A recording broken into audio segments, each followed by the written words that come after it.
ایک اور بڑا مسئلہ ہے، جیسے ہی رمضان آتا ہے بورڈ لگ جاتے ہیں، افطاری میں اتنے آئٹم ہیں ہمارے پاس، شہری میں یہ والی اسکیم ہے، اتنا کھانے پینے کے سٹوروں پہ رش، سموسے والے کی دکان پہ رش، افطار سے پہلے افطار کے بعد رات دیر تک، یہ ہماری صحت کو بھی خراب کرتے ہیں۔ گلے کو اب مثال کے طور پہ ابھی آپ نوٹ کر لیجئے گا، چوتھی پانچویں تراویح کے بعد آپ کو مسجد میں کھانسنے کی آوازیں شروع ہو جائیں گی۔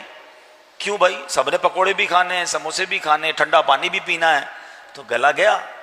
اچھا پھر 15 رمضان کے بعد اگر کوئی ڈاکٹر دوست ہو تو اس کو پوچھ لیجئے گا، اس کے پاس ڈائریا کے مریض پہنچنا شروع ہو جائیں گے۔ وہ بھی تو دعا کرتے ہیں نا ہمارا بھی کاروبار چلے، تو یہ سب کھا کھا کھا کے بیمار ہونا شروع ہو جاتے ہیں۔ اب جس کا پیٹ ہی خراب، گلا خراب، وہ کیا عبادت کرے گا؟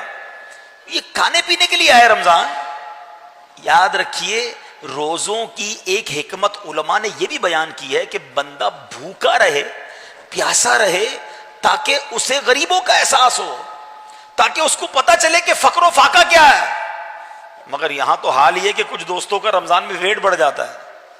رمضان میں کیسے ویٹ بڑھ گیا؟ 30 روزے نہیں رکھے؟ ہاں روزے رکھے، مگر سحری میں ڈبل اس لیے کھایا کہ پورا دن بھوکا رہنا ہے، افطاری میں ڈبل اس لیے کھایا کہ پہلے بھوکا رہ کر آیا ہوں پورا دن، پھر رات 4 بار دوبارہ کھایا، کل پھر روزہ رکھنا ہے، تو عام معمول سے زیادہ کھا لیا تو پتہ چلا الٹا وزن ہی بڑھ گیا۔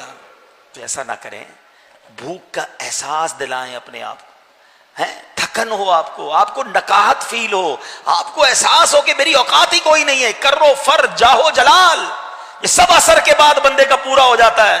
جب انسان پر بھوک اور کمزوری طاری ہوتی، وہاں وہ اللہ کی بارگاہ میں ہاتھ اٹھائے کہ مولا عاجز ہوں، جو کچھ ہے تو ہی تو ہے، تیری ہی طاقت ہے، تیرا ہی احسان ہے، تیری ہی روزی ہے، میں تیرا حقیر بندہ۔ پھر وہ دعا دل سے نکلتی ہے اور افطار کا وقت قبولیت کا وقت ہوتا ہے۔ تو یہ رمضان کو اس طرح گزاریں، سونے میں، کھانے میں، پینے میں، گھومنے میں۔ ینگسٹر بیٹھے کرکٹ کے پلان بنتے ہیں، رات بھر میچز چل رہے ہیں، رمضان ٹورنامنٹ، توبہ توبہ توبہ، رمضان ٹورنامنٹ کے لیے آیا ہے، رمضان تلاوت کے لیے آیا ہے۔ میرے آقا رمضان کی راتوں میں خوب تلاوت کرتے، لیکن یہاں احساس ہی نہیں ہے۔